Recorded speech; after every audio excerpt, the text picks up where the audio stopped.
पवन सिंह का संसद पहुंचने का सपना सपना ही रह जाएगा। क्या बाकी भोजपुरी एक्टर्स की तरह पवन सिंह भी हार जाएंगे अपना पहला चुनाव? क्या बीजेपी को नाराज करके पवन सिंह ने अपने ही पैर पर मार ली है कुल्हाड़ी? नमस्कार, मैं हूं रोहन शर्मा और आप देख रहे हैं news nation. Bhojpuri star Pawan Singh के चलते बिहार की काराकाट सीट लगातार चर्चा में बनी हुई है। काराकाट में पवन सिंह की लड़ाई एनडीए कैंडिडेट उपेंद्र कुशवाहा से है। आसनसोल से बीजेपी का टिकट वापस करने के बाद पवन सिंह निर्दलीय चुनाव लड़ रहे हैं। अब एक तरफ जहां भोजपुरी सिंगर को बीजेपी की नाराजगी का सामना करना पड़ रहा है, खुद पीएम मोदी, गृह मंत्री अमित शाह से लेकर बीजेपी के तमाम नेता उपेंद्र कुशवाहा के लिए अपनी पूरी ताकत झोंक चुके हैं। ऐसा भी कहा जा रहा है कि बीजेपी ने काराकाट को अपनी नाक का सवाल बना डाला है। तो वहीं दूसरी तरफ पवन सिंह को लेकर एक दावा ऐसा भी किया जा रहा है जो भोजपुरी सिंगर के लिए सबसे बड़ा सिरदर्द बन गया है। बॉलीवुड से लेकर भोजपुरी फिल्म स्टार्स का चुनाव लड़ना कोई नई बात नहीं है। रवि किशन, मनोज तिवारी, दिनेश लाल निरहुआ जैसे कई भोजपुरी सितारे लोकसभा चुनाव लड़े और जीते भी। लेकिन इन सभी एक्टर्स में एक बात कॉमन है जो पहली बार चुनाव लड़ रहे पवन सिंह की चिंता बढ़ा सकती है। अगर सिलसिलेवार ढंग से देखें तो सबसे पहले भोजपुरी एक्टर मनोज तिवारी ने 2009 में अपना पहला लोकसभा चुनाव लड़ा था। समाजवादी पार्टी ने मनोज तिवारी को गोरखपुर से, हरिशंकर तिवारी बीजेपी के योगी आदित्यनाथ और बसपा के विनय शंकर तिवारी के खिलाफ मैदान में उतारा था।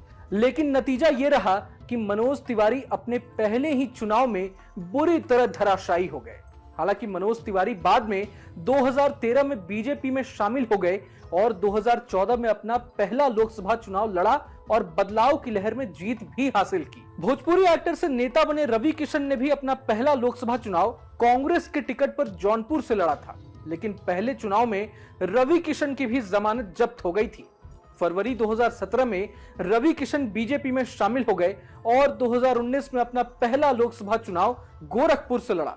आखिरकार रवि किशन भी अपने दूसरे चुनाव में जीतकर संसद पहुंचने में सफल रहे। ठीक इसी तरह निरहुआ के नाम से मशहूर भोजपुरी स्टार दिनेश लाल यादव ने भी 2019 में अपना पहला लोकसभा चुनाव लड़ा था। लेकिन सपा प्रमुख अखिलेश यादव ने उन्हें 2.5 लाख वोटों से हरा दिया था।